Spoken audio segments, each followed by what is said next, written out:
sexto ano.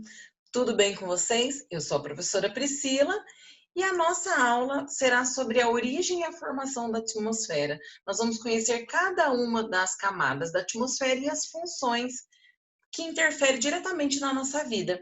Esse conteúdo está lá no volume 3, capítulo 6, entre as páginas 4 e 10. É importante que você esteja aí com o seu livro, para que vá marcando, anotando possíveis dúvidas, beleza? Esteja aí certinho, acompanhando, que com certeza o seu conhecimento vai ser bem efetivo.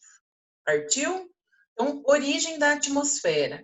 Quando a Terra estava no seu processo de resfriamento, era uma grande bola incandescente, né, de magma. Então, nesse processo de resfriamento, foram sendo liberados gases. E esses gases que deram, então, origem ao processo aí de formação da atmosfera.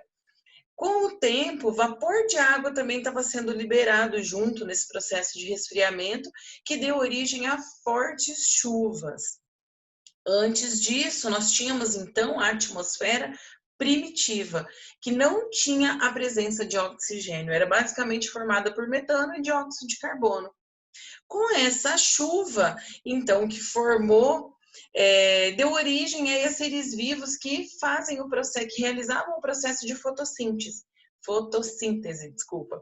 Então, eles captavam o dióxido de carbono e liberavam o oxigênio. Certo? Nesse processo, depois de milhões de anos, então a atmosfera foi sendo enriquecida com oxigênio e é o gás essencial para a nossa vida. Nós temos uma ilustração que está lá no livro de vocês, de como era a Terra, né, no período da atmosfera primitiva, né? Olha só, é uma lógica, uma representação artística, né, mas bem bonita. A composição atual da atmosfera, então, é basicamente oxigênio e nitrogênio. Tem uma presença ali, em menores quantidades, de vários outros gases, mas o nitrogênio em grande quantidade, né, em maior quantidade, e o oxigênio, que é o gás essencial para a nossa vida. O nitrogênio, ele alcança a superfície através da chuva, ele passa ali por um processo biológico e bactérias liberam novamente esse nitrogênio para a atmosfera. É um ciclo, né? E agora a gente vai ver as camadas da atmosfera: troposfera, estratosfera, mesosfera, ionosfera e exosfera. A primeira camada e a mais importante para nós aqui na Terra, porque é a camada onde a gente vive. Então, é a camada onde acontecem os fenômenos climáticos, certo? Então, nós estamos aqui, olha, na superfície, e a troposfera é, então, a primeira camada, certo? Tem uma espessura aí que varia entre 10 a 20 quilômetros. É na troposfera que ocorrem os fenômenos climáticos. Há uma diminuição da temperatura da superfície, né, em relação à altitude. Quanto maior a altitude, menor a temperatura. A estratosfera é a segunda camada e é onde tem o tráfego aéreo, onde os aviões, então, sobrevoam, né? E é onde tem, muito importante, a camada de ozônio. Essa camada de ozônio é um filtro natural contra os raios do Sol, né? Os raios ultravioleta que são nocivos para nós aqui na Terra. Sem essa camada de ozônio, seria impossível a gente caminhar no sol sem se queimar, seria prejudicial para a atividade agrícola, ia queimar a pele dos animais que estão expostos ao sol, ia queimar a vegetação, então seria impossível, né, a gente viver sem a camada de ozônio. Então é um filtro natural que a Terra tem uma espessura aí aproximada à estratosfera, né, de 50 quilômetros.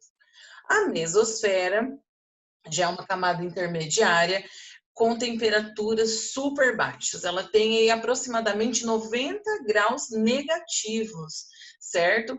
Mas essa camada é a que protege a superfície de ser atingida por meteoros e meteoritos. Quando esses corpos celestes vêm, né, em direção à Terra, quando ela alcança essa camada, eles entram num processo de combustão, eles pegam fogo, certo? E daí evita, né? Ele se fragmenta, pega fogo, se fragmenta, então evita que atinja a superfície, né? Então é super importante aí a presença da mesosfera na atmosfera. Tem uma espessura aí de aproximadamente 30 quilômetros. A ionosfera é conhecida também como termosfera porque ela é muito quente. Olha a amplitude térmica da mesosfera, com 90 graus negativos, para a próxima camada, que é a ionosfera, que chega aí a 1.500 graus Celsius aproximadamente. É nessa camada onde ficam os satélites, né, lançados pelo homem, que ficam aí captando imagens, permitindo, dando sinais para nós, por exemplo, para a utilização do GPS, tá? É uma camada das conhecidas, porque a gente vai ver próxima aí a exosfera, nós não temos o conhecimento da sua espessura. Então, das camadas conhecidas, né, que a gente conhece aí, né, os cientistas conhecem os limites, é a camada mais espessa, com aproximadamente 320 quilômetros. Parceria entre muitos países, essa iniciativa resultou em um laboratório espacial que foi montado em órbita. Olha que legal, gente. Entre os anos de 1998 a 2011. Embora nenhuma pessoa viva lá permanentemente, né? Não tem ninguém morando lá, ela nunca está vazia. E astronautas de vários países se revezam para realizar diversas pesquisas científicas dentro das suas instalações. É na ionosfera que tem ali, então, uma estação espacial internacional. Olha que legal, gente. Né? A ciência cada vez mais avançando aí, conhecendo as camadas da atmosfera. E a exosfera, que é a última camada, nós não sabemos ainda a sua espessura, porque ela tem aí uma transição da atmosfera para o espaço sideral. Na imagem a gente consegue observar, né, as outras camadas. Então a exosfera é essa exterior aí, né? Tem uma espessura indefinida, o ar rarefeito e chega aí a temperatura de aproximadamente 1.000 graus Celsius, né? Bem quente. Aqui nós vamos ver algumas funções da atmosfera para nós. Filtrar a radiação solar, como a gente acabou de ver aí na camada de ozônio, né? Então, a camada de ozônio, ela filtra aproximadamente 95% dos raios ultravioleta do Sol. Então, essencial para a nossa vida aqui, né? Reflete, bate ali além de filtrar, ela tem um processo de refletir a radiação solar. Então, é super importante. Proteção contra impactos de meteoros na mesosfera, certo? Por conta, esses meteoros, eles se fragmentam aí no processo de combustão, sem causar dano à superfície.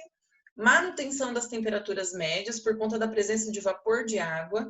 A água, ela demora para se aquecer e demora para se resfriar. Então, esse processo, esse vapor de água contido na atmosfera, faz com que tenha aí um equilíbrio térmico entre altas e baixas temperaturas.